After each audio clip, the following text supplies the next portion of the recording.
Boa tarde, que bom ter a sua companhia nesta quinta-feira, hoje é dia 24 de setembro.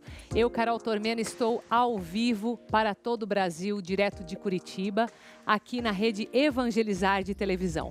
Esse é o seu programa de todas as tardes, A Vida em Foco, que traz muita informação, conhecimento, entretenimento para as suas tardes. Um programa leve e gostoso que você pode inclusive acompanhar pelo YouTube da TV Evangelizar Oficial. Aqui hoje eu vou ter dois convidados e o meu primeiro convidado é o psicólogo Rafael Mestres e nós vamos conversar sobre as dificuldades de se ter algum dependente químico em casa, filhos, de repente até algum adulto, e você vai tirar as suas dúvidas. A minha segunda convidada é a nutricionista esportiva Jéssica Heloísa Zambão. Você vai ficar sabendo como que uma alimentação saudável pode inclusive fazer bem para a sua pele, para a sua unha, para o seu cabelo, e vamos falar bastante desses alimentos aqui que a gente trouxe aqui no estúdio hoje. Uma reportagem vai mostrar para você o trabalho de reconstrução de carros antigos. Você que gosta, né, de carros antigos, vai ver aí nessa reportagem como que é feito esse trabalho. E na nossa receita, você vai aprender um frango camponês. É um frango simples, mas ele não tem nem glúten, nem lactose. Então é uma receita bem diferente para você testar aí na sua casa. Fique comigo, A Vida em Foco está começando.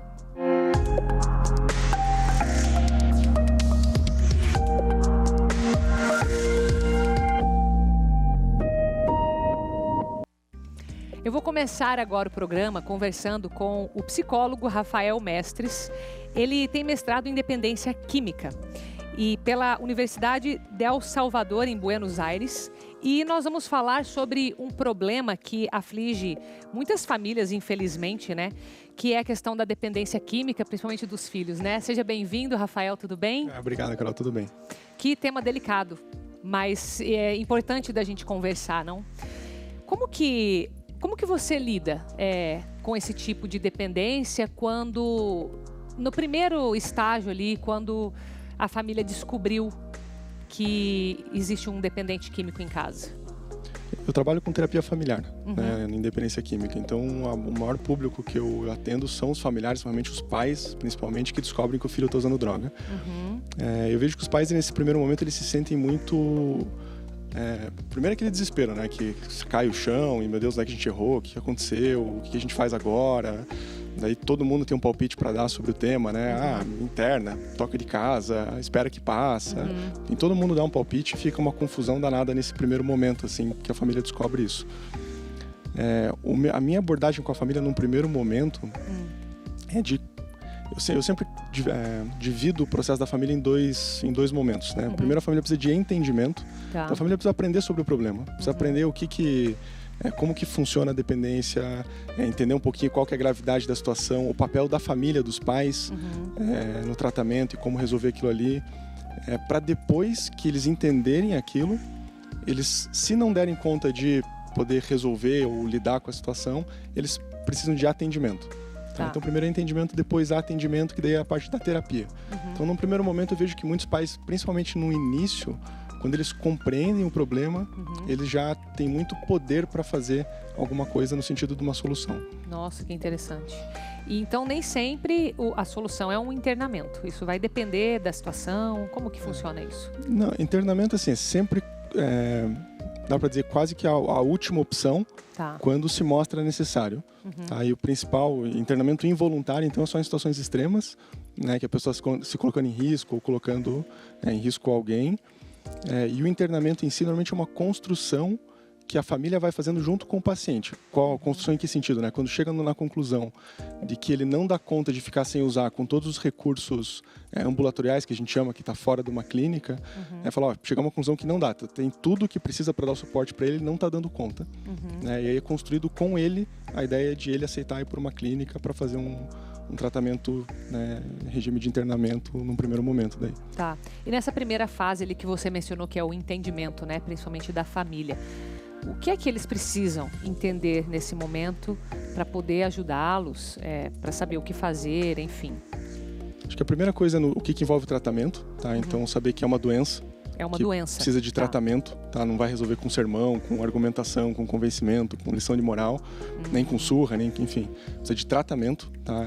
É como se o filho tivesse uma doença... Uma dor de garganta, uma dor de garganta, uma pneumonia, vai levar no médico especialista. Né? Tá com problema com droga, também precisa de um tratamento de profissionais especialistas. Então, primeiro, esse direcionamento e compreender um pouquinho as nuances disso, né? E o segundo aspecto que eu acho que é fundamental é a família entender o papel dela. Porque normalmente, tá, na maioria das situações que eu trabalho, pelo menos, a família é a grande facilitadora do consumo. Tá? Porque, no geral, o filho que tem envolvimento com droga, ele não dá conta de tocar a própria vida. Né? Então, ele depende dos pais. Normalmente, os pais dão dinheiro, dão estrutura para ele e tudo. E os pais ficam no lugar de reféns. Então, os pais têm muito mais influência sobre a escolha dele de usar ou não droga do que eles percebem. Porque às vezes nem tem essa noção. Não tem a noção. Não tem a noção. Porque estão envolvidos no problema. Sim. Né? Então o filho acaba usando droga e usando os pais. Então quando os pais se dão conta dessa situação, pelo menos acende uma luz, né? Não é fácil chegar nesse ponto, assim, mas deles retomarem a posição hierárquica em casa. Falam, peraí, a gente comanda a casa, comanda a família, é nosso filho e a gente tem o que fazer sobre isso. Interessante. É tomada de responsabilidade daí. Exatamente. Legal. E o que é que envolve, quando a gente fala a palavra dependência química, que tipo de drogas que estão envolvidas? Isso inclui o álcool também? Ou o que está nessa categoria que a gente está falando hoje aqui? É interessante, né? Porque hoje eu tenho... Às vezes eu trabalhei bastante tempo em escola com prevenção. Sempre me perguntava assim, qual que é a droga mais forte, né? A pior droga. E eu pensei muito sobre esse assunto durante muito tempo. E até com a experiência de vendo vários casos, a conclusão que eu chego é que não tem a pior droga nesse sentido que as pessoas buscam. Né? A dependência química, ela tem muito mais a ver com uma relação que a pessoa estabelece com a substância do que com a substância em si. Você vai numa clínica, tem gente internada por causa de maconha, por causa de cocaína, por causa de crack, por causa de álcool, por causa de benzodiazepínico, né? Medicação controlada. Então, fala, puxa, e muitos desses experimentaram tudo ao longo do processo deles. Né? Por que ficaram com aquela droga ali? Então, tem uma característica individual de cada um, né? E a relação que a pessoa vai estabelecendo com aquela substância a ponto de ficar presa naquilo, né? Que daí entra o quadro de dependência. Tá. E depois que foi feito um tratamento, que eu imagino que é um período, né, que vai depender da situação de cada um, mas tudo bem, passou-se por um processo, às vezes internou ou não, e vão retomar a vida normal. E, eventualmente, tem uma recaída. E aí, o que você diria nesse caso? O que eu diria nesse caso é bom, né? É muito comum acontecer isso. Tá? Né? É muito comum acontecer isso. Porque a dependência química, isso é uma frase de grupos, até de mútua ajuda, fala que é uma doença incurável, progressiva e fatal. Tá? Então, incurável porque não tem cura. A pessoa nunca mais consegue estabelecer uma relação não prejudicial com a substância. Então, é como se fosse uma asma que a gente tem, uma diabetes que vai controlar ao longo da vida. E a pessoa tem que assumir que isso é algo que vai ser controlado e não que ela vai sumir da vida dela. Perfeito. Por exemplo, alguém que desenvolveu alcoolismo não consegue beber socialmente mais. Tá. Isso é interessante, porque às vezes a pessoa acha que internou, ficou um ano lá sofrendo 2, daqui a pouco vida normal. E não é bem assim. Não. E esse é o maior obstáculo. Porque até nos grupos de mútua ajuda dos 12 passos, o primeiro passo é admitir a própria impotência perante a droga. Né? Então, acho que isso é muito difícil para o dependente entender que ele não pode se aproximar da substância mais. Tá? Que ele não vai conseguir ter aquilo sob controle dele. Mas se for uma droga lícita, vamos dizer, né? Por exemplo, o álcool. O álcool, sim. Sim, exatamente. Então, daí, quando acontece a recaída, na verdade, assim, esse é o papel da família que eu acho que é muito importante. Tá? Porque pelo dependente só na recaída, às vezes ela demora um pouco, ele precisa viver algumas consequências um pouco mais graves para falar, puxa, eu preciso de ajuda de novo. Até agora há pouco recebi uma mensagem de uma pessoa que tá nesse processo sozinha, que recaiu, fica um tempo recaído, perde muito do que conquistou, para depois procurar ajuda de novo. E acaba escondendo, talvez, ou não? Essa recaída, às vezes... Sim, não. Vai tentar negar isso de todas as formas, porque é uma característica da doença. Mas quando a família está em tratamento, que eu acho que assim, eu considero a família um eixo fundamental do tratamento, né? Tanto que meu trabalho é justamente com a família. Quando acontece a recaída e a família está capacitada e está nesse processo, a família saber manejar isso, ela consegue evitar que, digamos assim, o paciente perca os progressos que ele fez ao longo do tratamento. Então, contém essa recaída, às vezes até antes de usar a droga, porque a recaída começa muito antes de usar do uso da droga.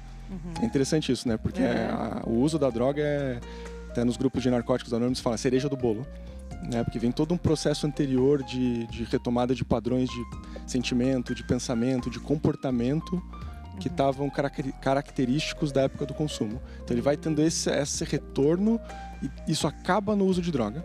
Então às vezes a família capacitada percebe isso até um pouco antes do uso e já consegue tomar alguma medida de intensificar o tratamento antes de chegar na recaída, como dizem que é o consumo da droga. E para a gente fechar, você teria alguma dica assim, para que a família fique atenta a sinais, tanto para a recaída quanto, de repente, para entrar nesse mundo, né? Não sei. Uma dica para as famílias... O que eles têm que ficar atentos, assim, nos filhos? O que muda no comportamento? O que tem que se aproximar? O que tem que buscar ajuda de um psicólogo? É difícil isso porque... Por que eu falo que é difícil, né? Tem sinais objetivos, né? Mudança de comportamento, mudança de ciclo de sono, mudança de amizades. Mas é que a família adoece junto com o filho. Então, a negação, que é a característica da doença, acaba acometendo a família também. Então, até tem estudos assim que mostram que para a família descobrir que o filho está usando droga demora 3 anos em média. Nossa. E para a família buscar ajuda especializada demora mais 3 anos. Nossa. Então, a média das famílias que chegam no consultório são de 6 anos depois do filho ter começado a usar. Tá? E quando descobrem, a família, acho que o ideal assim, é a família procurar capacitação sobre o tema. Tá? Ou um profissional especializado, ou enfim... Até na pandemia agora eu criei um curso online para as famílias com as principais orientações que eu trabalho com as famílias em consultório. Isso tá no seu Instagram? Você deixou? Eu deixei o site, tem um site ali. Que é o rafaelmestres.com. Isso. Ótimo, que legal. Muito legal o seu trabalho, parabéns, viu? Bacana, obrigado. Obrigado por ter vindo, Rafael. Tá joia, obrigado a você. E você gosta de carros antigos? Porque essa reportagem que vem agora vai mostrar a montagem de carros antigos. Vamos ver? Eles são barulhentos e muito chamativos. Passar despercebido na rua é praticamente impossível. São feitos para chamar a atenção. Estamos falando dos Hot Rods, carros antigos que de velhos não tem nada. A febre dos Hot Rods começou depois da Segunda Guerra Mundial, na década de 1940. Naquela época, muitos soldados que tinham voltado das batalhas queriam deixar os carros mais potentes. A inspiração para muitos deles foram os aviões. A partir daí, começaram a surgir máquinas cada vez mais exóticas. A mania de customizar carros antigos não é só coisa do passado. Muitos aficionados pelas grandes máquinas mantêm viva a tradição. O curitibano Sérgio é um deles. Há 12 anos, o ex-piloto de avião largou os ares para voar baixo no asfalto. Sérgio, conta pra gente, quando é que começou essa tua fascinação pelos carros antigos? A verdade é que eu não lembro quando começou, porque eu acho que eu já nasci com isso, né? Eu sempre gostei de calembequinho, desde criança. Se você me colocasse um calembequinho e um carro novo, eu sempre ia pro calembequinho, né? Acho que eu nasci com isso. Tem pessoas que dizem que pegou ferrugem, eu acho que eu nasci com ferrugem no sangue. No início, Sérgio encomendava os carros em oficinas, mas depois de um tempo, decidiu montar as próprias criações. Eu comecei a ter carros antigos, eu mandava fazer em oficinas, deixava numa oficina, fazia um pedaço, deixava em outra oficina, fazia outro, só que nunca ficava meu contento. Até um dia que eu cheguei, não, agora eu vou começar a fazer, vou montar um barraquinho para mim e vou fazer tudo do meu jeito e vai ter que ficar do meu jeito. Aí eu vim nos meus primeiros voos solo, digamos assim. Um dos projetos é este Fordinho, de 1930, transformado em picape, que vimos no início desta reportagem. Sérgio não revela quanto gastou para construir o carro, mas garante que levou quase 7 anos para que ficasse como queria. Esse carro, por exemplo, o que foi feito? Esse carro foi feito tudo, foi importado as peças, faróis, painel. Esse carro é um padrão americano mesmo, então eu diria que acessórios dele são 95% importados, né? Mas o carro foi todo customizado, não existe esse modelo de cabine de picape estendida. Ele foi todo feito, todo customizado, é um carro recriado com o estilo antigo, mas é em cima de uma carroceria de 1930. Na oficina onde trabalha, Sérgio guarda outras relíquias, como este Camaro de 1968. O carro foi comprado de um colecionador de São Paulo. Está todo original, exatamente como saiu da fábrica. Eu procurei 10 anos por um carro íntegro como esse, estava pensando em importar, e aí esse carro me apareceu por uma indicação de um amigo, e eu acabei indo lá buscando ele. A particularidade é que eu sempre fui da linha Ford, sempre tive carros Ford, e esse é o meu, digamos assim, primeiro Chevrolet antigo aqui. É um carro 68? É um carro 68, é a geração 1 do Camaro, então dá para dizer que é o pai do Camaro. Na década de 50, 60, os carros sofreram muita influência do setor da aviação. No painel do Camaro, vários detalhes que lembram os comandos de um avião. Do lado de fora, são os faróis retráteis, que ajudam a compor o visual futurista. No universo dos carros antigos, também é muito comum que as pessoas deem nome aos veículos. Esta aqui, por exemplo, é a Lucy, uma limusine dos anos 30, que recebeu o nome da mãe de Sérgio. O projeto do carro pode ser um dos últimos feitos pelo restaurador, que pretende se aposentar em breve. A verdade é que eu já fiz muito, eu estou há muito tempo no mercado e está na hora. Chega uma hora que a gente tem que recuar e direcionar um pouco para a família, e aproveitar um pouco. Eu fiz muito para os outros, brinquei muito e eu quero aproveitar agora os meus carros sem esse compromisso de estar finalizando, estar buscando, sempre estar correndo atrás. Mas a paixão pelos carros antigos continua. Afinal, por que ser normal?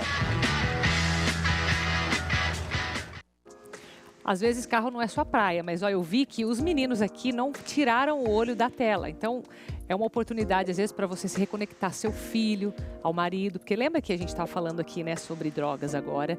E, às vezes, uma conexão assim aproxima as pessoas. Então, você pode aproveitar e compartilhar através do nosso YouTube, TV Evangelizar Oficial. Chegou a hora do recado da Ana Paula Ferro, da Empório da Beleza. Olá, muito boa tarde para você que está nos assistindo. O meu nome é Ana Paula Ferro, mas sei que muitos me conhecem por ser a rainha da estética avançada e ter democratizado a beleza para todas no Brasil. E se eu estou aqui hoje é porque eu tenho algo único para você que está cansada de se olhar no espelho e não se sentir satisfeita e deseja aquela transformação que nós todas merecemos, não é mesmo? Mas eu trouxe a solução, eu quero te apresentar o Eterna. É isso mesmo, você ainda mais jovem e linda com esse produto que contém o melhor colágeno do mundo, o colágeno Verisol, mais vitamina C e ativos responsáveis pelo rejuvenescimento de dentro para fora. Essa é uma fórmula surpreendente que meu centro de pesquisa vem desenvolvendo nos últimos meses e agora chegou para você adquirir com uma condição única e exclusiva. Preste atenção no que eu trago hoje e somente hoje para você eu vou disponibilizar para as primeiras 10 pessoas que estão nos assistindo e ligarem imediatamente para o número que está aqui abaixo. Vamos lá! Se você ligar agora, nesse momento, eu estou disponibilizando um desconto de 50% na compra de 2 Eternas e você vai levar mais um, ou seja, 3 pelo preço de um. Você ouviu bem? Ligue agora para 041 99 189 4589 e garanta essa super promoção. Mas lembre-se, é apenas para as 10 primeiras pessoas que ligarem ou enviar o WhatsApp para esse número. Você já anotou? Ligue para 41 99 189 4589 e tenha 3 meses de tratamento com o melhor colágeno do mundo.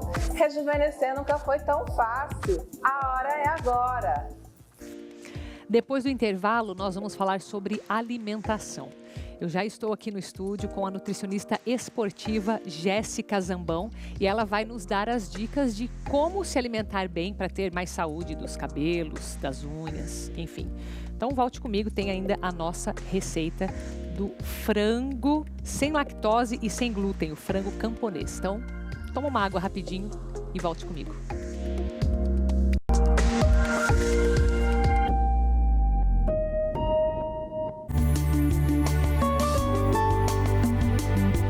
Olá, tudo bem? Toda semana temos um encontro marcado aqui na TV Evangelizar para todo o Brasil com o programa Terra Boa, falando da nossa agricultura e da nossa pecuária também, do homem do campo, das nossas histórias. Toda semana, Terra Boa. Eu espero você.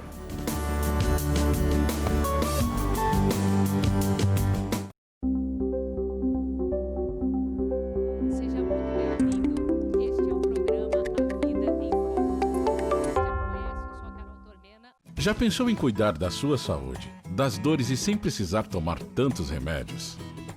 A American Top traz para você Ora Pro Nobis A Legítima, um produto 100% natural de origem americana e que vai ajudar a melhorar sua saúde em diversas áreas. Estudos realizados em universidades do país comprovam que a Ora Pro Nobis é um potente anti-inflamatório natural que auxilia em dores nas pernas, dores na coluna, inchaços, varizes, auxilia em tratamentos de artrose, osteoporose, fortalece seus músculos e articulações, trazendo mais ânimo e disposição para você e toda a sua família. Um tratamento exclusivo da American Top que auxilia na cicatrização e também previne o envelhecimento precoce da pele, olhos e cabelos. Ligue agora, não perca tempo. 0800 888 1118.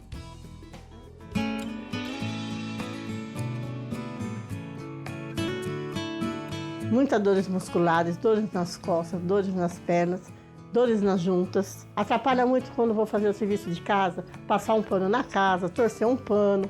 Dói muito.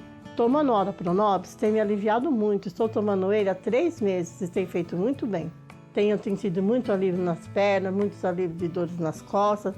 Tem feito muito bem para mim. A pressão tem abaixado, colesterol. Eu recomendo Ora Pro Nobis, faz muito bem a todos. Estudos realizados em universidades comprovam que esta planta auxilia na diminuição do nível de colesterol ruim, ajuda no tratamento de furúnculos, sífilis, hemorroidas, contribui na melhora da memória e visão.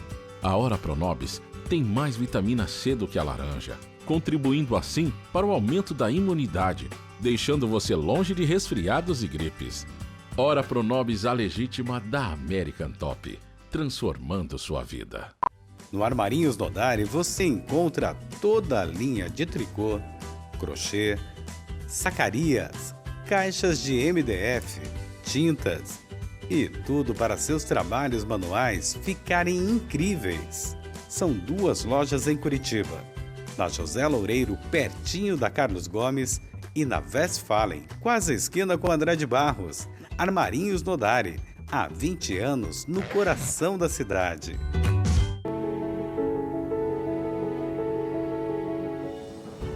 Quer se vingar de seus inimigos? Perdoe-os!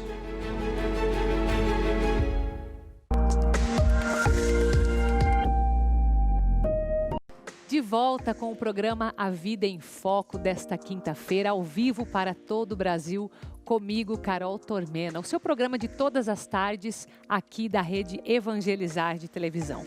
Chegou a hora da nossa receita e a receita de hoje é muito especial. É um frango camponês sem glúten e sem lactose, que você já pode pegar ali a sua caneta, anotar toda essa receita, quem sabe no jantar você já não pode fazer. Vamos ver? Olá, amigos do Divina Receita, tudo bem? Hoje nós vamos fazer um preparo sem glúten e sem lactose. Você já deve ter ouvido falar que aumentou demais o número de pessoas com esse tipo de alergia ou de intolerância. E muitas das pessoas, quando recebem esse diagnóstico, elas ficam muito preocupadas. Meu Deus, o que é que eu vou comer agora? Pois hoje eu vou mostrar para você que dá sim para comer bem, com sabor e com saúde. A gente vai preparar hoje um frango camponês. É uma receita simples com ingredientes fáceis de encontrar em qualquer lugar do país. Vamos lá? A gente vai precisar de 300 gramas de frango desfiado, uma caixinha de creme de leite, um pote de requeijão cremoso, um sachê de molho de tomate, meia xícara de vagem cozida picada, pimenta do reino, uma pitada de sal e batata palha para decorar. É muito fácil de fazer esse prato, gente, muito fácil mesmo. Vamos lá? Começamos aqui com o creme de leite e o requeijão. creme de leite sem lactose, requeijão sem lactose, você encontra fácil hoje em qualquer supermercado. Só misturar os dois aqui numa vasilha separada. Vamos juntar também o requeijão cremoso, muito fácil de fazer, mesmo. Eu sempre brinco que a gente às vezes diz que não dá para cozinha, mas é porque nunca se arriscou com sucesso. É só misturar aqui o creme de leite com o requeijão cremoso. Não precisa fazer mais nada. Misturamos aqui creme de leite e requeijão cremoso. Tá feito. Passamos então para a montagem propriamente dita do prato. Numa panela, a gente coloca o peito de frango que já está cozido e desfiado. Colocamos um sachê de molho de tomate, aquele molho pronto que você encontra no supermercado facilmente. Agora a gente coloca a vagem que já está cozida e picadinha. Cozinha na água, não precisa nem colocar sal. É só isso, gente. Misturamos e vamos para o fogo. É só esperar agora esquentar e quando levantar a fervura, a gente vai retirar de lá do fogão. A gente vai acertar agora o sal e a pimenta. Você pode usar a pimenta que você preferir. E o sal. Tem gente que não pode comer muito sal também. A receita original leva vagem. Mas se você tiver, por exemplo, aí na sua região, milho, às vezes até planta em casa, ervilha, você pode usar na mesma proporção. Eu já fiz a mistura assim e fica muito bom. Essa é uma receita que eu escolhi justamente por ser bem fácil de fazer e porque os ingredientes são encontrados em qualquer lugar do país. Inclusive esses sem lactose, que hoje já há em qualquer padaria ou supermercado, principalmente das grandes cidades. Ó, já tá saindo uma fumacinha aqui. É isso. Agora é só fazer a montagem do prato. Num refratário, a gente coloca o frango com o molho de tomate, a vagem, o sal e a pimenta. Deu aquela esquentadinha, só para misturar bem os ingredientes. A gente espalha bem no refratário o frango com a vagem, o molho de tomate, o sal, a pimenta que a gente acertou. Não precisa untar, não precisa nada, viu? E agora, por cima, a gente coloca aquela mistura que nós fizemos no início, com o creme de leite e o requeijão cremoso.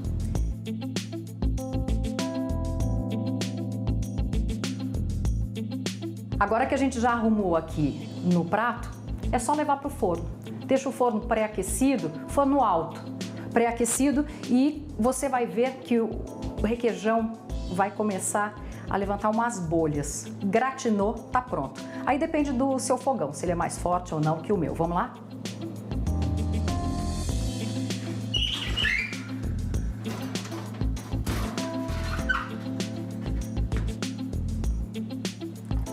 Gratinou, tá pronto.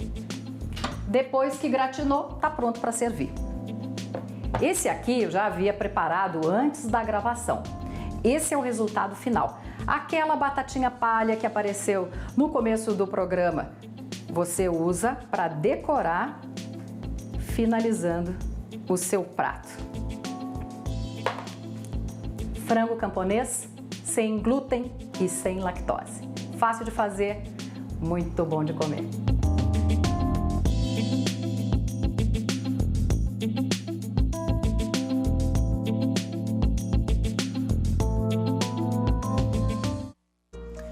Eu estava aqui conversando com a nossa nutricionista agora, a Jéssica Heloísa Zambão. Falei, isso aqui em Curitiba eu conheço como fricassê e ela concordou comigo, entendeu? Então a gente está em comum acordo já. Seja bem-vinda, viu? Heloísa, vamos falar hoje sobre os benefícios de uma alimentação equilibrada, né? Para a pele, para o cabelo, enfim, para as unhas, né? E É verdade que quando a gente tem a unha fraca ou o cabelo quebradiço, alguma coisa na pele, isso é um sinal de alguma coisa que não está indo bem no nosso organismo? Com certeza. Pode aproximar um pouquinho aí. Quando um cliente chega no consultório, a primeira coisa que a gente identifica visualizando o cliente são esses aspectos. O brilho do cabelo, os olhos, a pele, as unhas. Tudo isso são sinais de desnutrição. Independente do peso, independente do estado, né? Altura, percentual de gordura, massa óssea. Todos esses aspectos interferem diretamente ali, eu consigo visualizar. E a alimentação inadequada, a quantidade de comida que eu como, a quantidade de micronutrientes que eu ingiro, vitaminas e minerais, tudo isso afeta. E a gente consegue visualizar. Então assim, quando falar hoje aqui, né, sobre o cabelo, as unhas, a pele, a gente não está falando aqui de estética. Na verdade, às vezes, claro, às vezes as pessoas procuram por causa da estética, mas vão descobrir um outro problema que é muito mais urgente, né? Sim. E geralmente, que tipo de nutrientes que estão faltando quando a gente fala cabelo, unha e pele?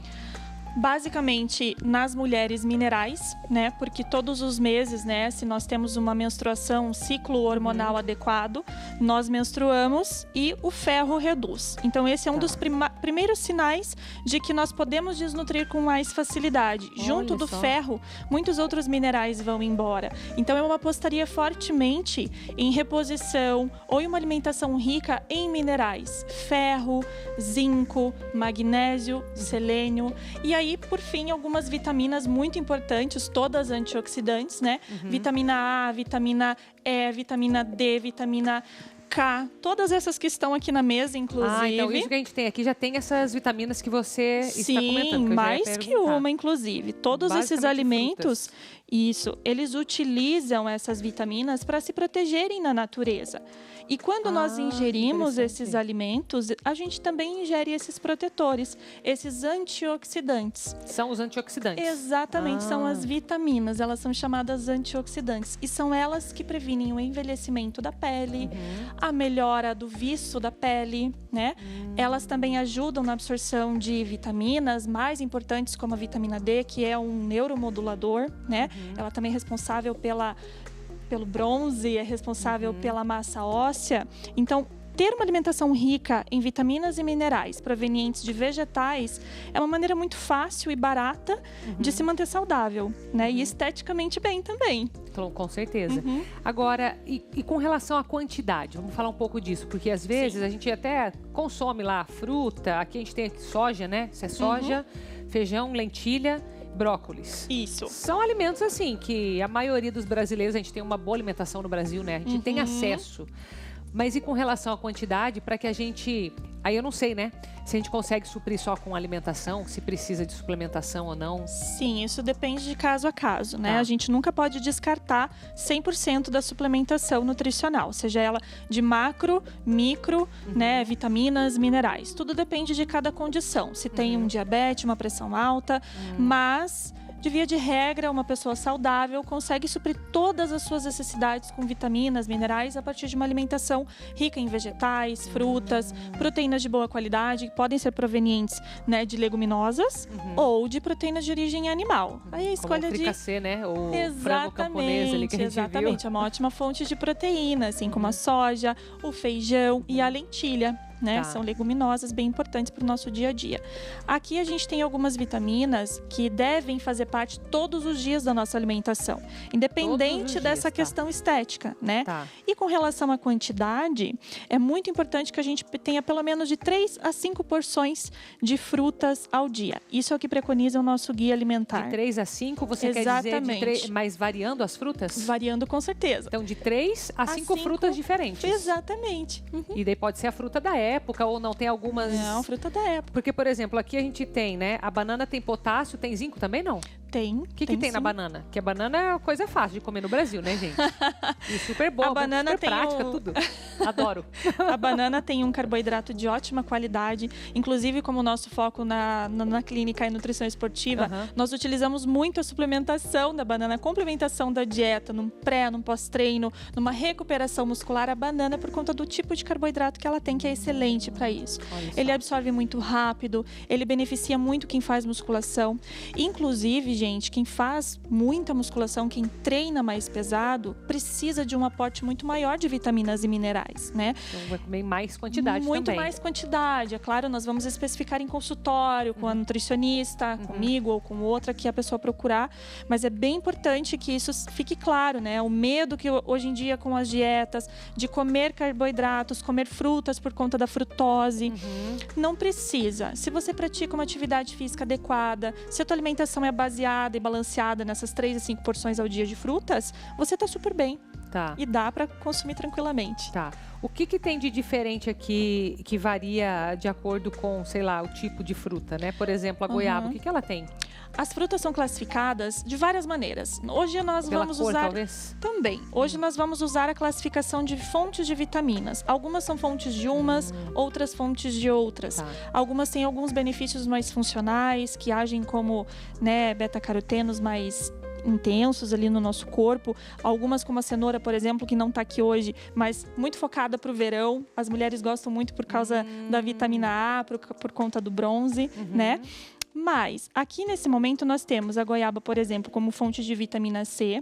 Ela não é cítrica, mas ela tem bastante vitamina C, assim como o limão e a laranja. Inclusive, a laranja tem muito mais vitamina C do que o limão. É mesmo? Exatamente. Olha. Então, é extremamente bacana, num pós-almoço, você consumir uma laranja, metade de uma goiaba, se você tiver mais cheinho, mais pesado. Aquela história, eu não sei, eu já ouvi dizer isso, que a fruta, você tem que ingerir ela antes de qualquer refeição principal. Isso não tem nada a ver? Por causa do tipo da digestão, essas coisas? Não. É uma estratégia inteligente, porque algumas frutas têm uma fibra chamada pectina, que ela limpa o seu estômago, né? Ela dá uma reduzida no volume gástrico e faz você sentir uma fome um pouco maior. É para abrir o apetite mesmo. Exatamente. Então, vendo? aquelas pessoas que têm dificuldade de alimentar-se na quantidade correta, geralmente eu oriento meia hora antes, come uma fruta mais ácida, uma Mas ameixa. Isso é para quem tem dificuldade de comer. Exatamente.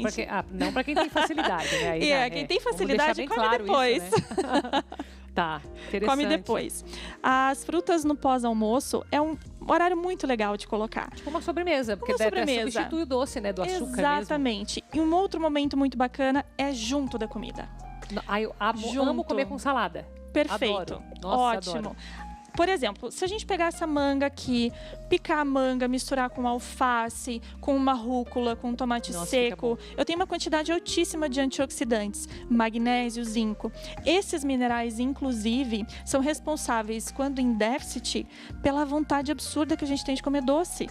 É mesmo? Então, se a gente consome as frutas naquele horário que dá vontade de comer o doce ou junto, eu estou matando 2 coelhos numa cajadada só. Eu estou tirando a minha vontade de comer o doce, estou nutrindo o meu corpo e estou melhorando toda a estética como consequência. Nossa, muito legal, hein?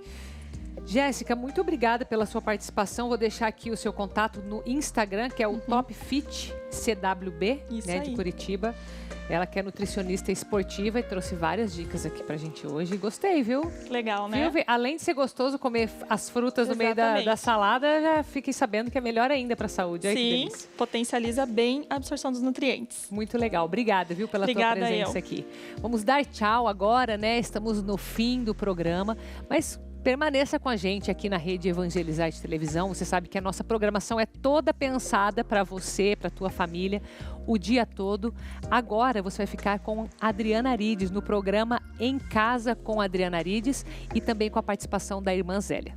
Eu vejo você amanhã às 3h30 da tarde. Um beijo. Fica com Deus.